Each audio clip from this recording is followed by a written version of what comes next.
একবার ভাবুন তো, আজ থেকে 1000 বছর আগে এমন একজন মানুষ ছিলেন যিনি একাধারে একজন দার্শনিক, একজন সেরা চিকিৎসক, আবার একটা পুরো রাজ্যের প্রধানমন্ত্রীও। পশ্চিমের লোকে তাকে চেনে অ্যাভিসেনা নামে, কিন্তু আমরা তাকে চিনি ইবনে সিনা হিসেবে। আজ আমরা দেখব কিভাবে একজন মানুষ জ্ঞানের প্রায় সবকটা শাখায় একেবারে চূড়ায় পৌঁছে গিয়েছিলেন। ইউরোপে তাকে কিন্তু শুধু একজন ভালো চিকিৎসক বলা হতো না, তাকে বলা হতো চিকিৎসকদের যুবরাজ বা প্রিন্স অফ ফিজিশিয়ানস।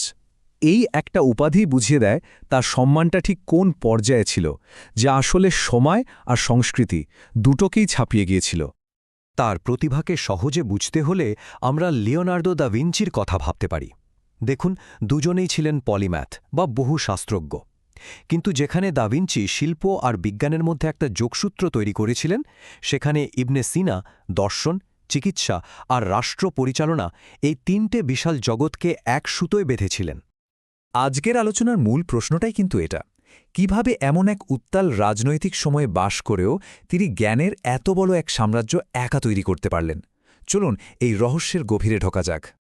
তো প্রথমে আমরা দেখব তার বেড়ে ওঠা আর তখনকার সেই পরিবেশটা, যা তাকে একজন সাধারণ বালক থেকে আল শেখ আল রাইস অর্থাৎ প্রধান জ্ঞানী ব্যক্তি হিসেবে গড়ে তুলেছিল। তার মেধার ব্যাপ্তিটা একবার ভাবুন। মাত্র 10 বছর বয়সে তিনি গোটা কুরআন মুখস্থ করে ফেলেন। 13 বছর বয়সেই ডাক্তারি শুরু করেন, আর 18 হতে না হতেই তিনি একজন নামকরা চিকিৎসক। শুধু তাই না, 20 কোঠায় পা দিয়েই তিনি হামাদানের মতো একটা রাজ্যের প্রধানমন্ত্রী হয়ে যান। এটা সাধারণ প্রতিভার থেকে অনেক অনেক বেশি কিছু। আর সবচেয়ে অবাক করা ব্যাপার হল, তার এই জ্ঞানার্জন কিন্তু কোনো শান্ত লাইব্রেরিতে বসে হয়নি। তিনি নিজের চোখের সামনে রাজনৈতিক উত্থান পতন দেখেছেন, শাসকদের সেবা করেছেন, ষড়যন্ত্রের শিকার হয়েছেন, এমনকি জেলেও গেছেন। ভাবা যায় তার সেরা কাজগুলোর একটা বড় অংশ তিনি লিখেছেন কারাগারের ওই কঠিন পরিবেশের মধ্যে। এখন চলুন দেখি কিভাবে তিনি চারপাশের এত বিচ্ছিন্ন জ্ঞানকে একটা একক গোছানো সিস্টেমে পরিণত করেছিলেন। এটাই ছিল তার জীবনের সবচেয়ে বড় দার্শনিক প্রজেক্ট। তিনি ফালসাফা নামে একটা দার্শনিক ঐতিহ্যের অংশ ছিলেন। এর মূল লক্ষ্য ছিল গ্রিক যুক্তি আর ইসলামিক ধর্মতত্ত্বকে একসাথে মিলিয়ে বাস্তবতার একটা সম্পূর্ণ ছবি তৈরি করা। আর ইবনে সিনা ছিলেন এই ধারার সবচেয়ে সফল এবং প্রভাবশালী একজন রূপকার। তার সেরা কাজ কিতাব আল শিফা বা আরোগ্য গ্রন্থে তিনি জ্ঞানকে একটা পিরামিডের মতো করে সাজিয়েছেন, যার একদম গোড়ায় বা ভিত্তিতে আছে যুক্তিবিদ্যা, যা অন্য সব কিছু বোঝার হাতিয়ার। তার উপরের ধাপে আছে প্রাকৃতিক দর্শন, তারপর গণিত, আর একদম চূড়ায় আছে অধিবিদ্যা বা চূড়ান্ত বাস্তবতার জ্ঞান। এই গোছানো কাঠামোই তার চিন্তাভাবনাকে প্রায় অজয় করে তুলেছিল। এই অংশটা কিন্তু খুব মজার। এখানে আমরা দেখব তার দর্শনের সবচেয়ে আকর্ষণীয় দিকটা, কিভাবে তার ওই গভীর দার্শনিক চিন্তাগুলো সরাসরি তার চিকিৎসা পদ্ধতির উপর প্রভাব ফেলেছিল।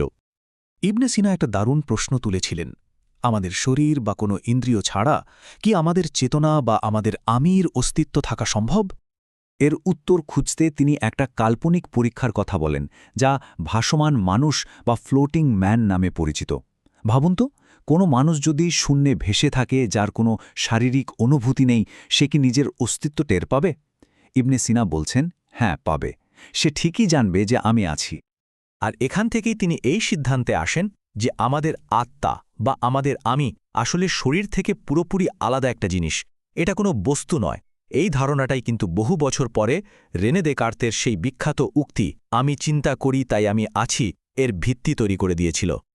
কিন্তু সবচেয়ে মজার ব্যাপার হল, দর্শনের দিক থেকে তিনি মন আর শরীরকে আলাদা বললেও চিকিৎসক হিসেবে তিনি খুব ভালো করেই জানতেন যে এই দুটো জিনিস একে অপরের সাথে কতটা গভীরভাবে জড়িত। এর সবচেয়ে সেরা উদাহরণ হল সেই রাজপুত্রের গল্প, যিনি নিজেকে গরু ভাবতে শুরু করেছিলেন। গল্পটা হলো, এক রাজপুত্র হঠাৎ নিজেকে গরু ভাবতে শুরু করলেন। তিনি খাওয়া দাওয়া সব বন্ধ করে দিলেন আর একটাই জেদ ধরে বসলেন, তাকে যেন জবাই করা হয়। তখন ইবনে সিনা এলেন, তবে চিকিৎসক সেজে নয়, বরং একজন কসাইয়ের অভিনয় করে। তিনি রাজপুত্রকে পরীক্ষা করার ভান করে সবার সামনে ঘোষণা করলেন, আরে এই গরু তো জবাই করার জন্য বড্ড রোগা, একে আগে ভালো করে খাইয়ে মোটাতাজা করতে হবে। ব্যাস, এই একটা মনস্তাত্ত্বিক চালেই কাজ হয়ে গেল।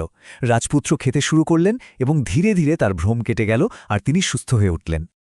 এবার আসা যাক তার সর্বকালের সেরা কীর্তি আল কানুন ফি আলতিব বা দ্য ক্যানন অফ মেডিসিনের কথায়। এই বইটা চিকিৎসা বিজ্ঞানের ইতিহাসকে চিরদিনের জন্য বদলে দিয়েছিল। এটা ছিল প্রায় 10 লক্ষ শব্দের একটা মহাকাব্য। ভাবুন, সেই সময়ে যখন সব কিছু হাতে লিখতে হতো, তখন চিকিৎসা সংক্রান্ত সমস্ত জ্ঞানকে একটা বইয়ের মধ্যে নিয়ে আসাটা কতটা অবিশ্বাস্য একটা প্রচেষ্টা ছিল। এর ব্যাপ্তি আর গভীরতা ছিল অকল্পনীয়। এখানেই ইবনে সিনার আসল জাদুটা বোঝা যায়। তিনি অ্যারিস্টটলের 4টি কারণ তত্ত্বকে সরাসরি চিকিৎসা বিজ্ঞানে ব্যবহার করেন। ফলে রোগ আর শুধু কিছু লক্ষণের সমষ্টি থাকল না। তিনি প্রতিটি রোগের পেছনের বস্তুগত, আকারগত, কার্যকরী এবং অন্তিম কারণগুলো খোঁজার একটা যৌক্তিক কাঠামো তৈরি করলেন। বলা যেতে পারে এটাই ছিল চিকিৎসা বিজ্ঞানকে কুসংস্কার থেকে বের করে একটা সত্যিকারের বিজ্ঞানে পরিণত করার প্রথম বড় ধাপ। পরিশেষে আমরা দেখব কিভাবে ইবনে সিনার কাজ শুধু ইসলামিক বিশ্বেই নয়, ইউরোপেও মানে 2 জগতেই 1000 বছরেরও বেশি সময় ধরে নিজের প্রভাব রেখে গেছে। একবার ভাবুন তো, 10-25 সালে লেখা একটা বই 1650 সাল পর্যন্ত, মানে প্রায় 600 বছর ধরে ইউরোপের সেরা বিশ্ববিদ্যালয়গুলোতে প্রধান মেডিকেল পাঠ্যপুস্তক হিসাবে পড়ানো হচ্ছে। এটাই প্রমাণ করে যে তার কাজটা কতটা উন্নত আর গোছানো ছিল। তার মানে মূল কথাটা হল, ইবনে সিনা শুধু প্রাচীন গ্রিক জ্ঞানের একজন বাহক ছিলেন না, তিনি ছিলেন একজন স্থপতি, যিনি সেই জ্ঞানকে একটা নতুন, উন্নত এবং যৌক্তিক কাঠামোয় গেঁথেছিলেন। তিনি এমন এক ভিত্তি তৈরি করে দিয়েছিলেন, যার ওপর আধুনিক চিকিৎসা বিজ্ঞানের এই বিশাল ইমারতটা দাঁড়িয়ে আছে। এই পুরো আলোচনা শেষে একটা প্রশ্ন কিন্তু মাথায় থেকেই যায়, প্রকৃত প্রতিভা আসলে কি? নতুন কিছু একটা আবিষ্কার করা, নাকি পৃথিবীর এদিক ওদিক ছড়িয়ে থাকা সমস্ত জ্ঞানকে একটা নিখুঁত কাঠামোয় এক জায়গায় নিয়ে আসা? ইবনে সিনার জীবন আমাদের এই প্রশ্নটা নিয়ে নতুন করে ভাবতে বাধ্য করে।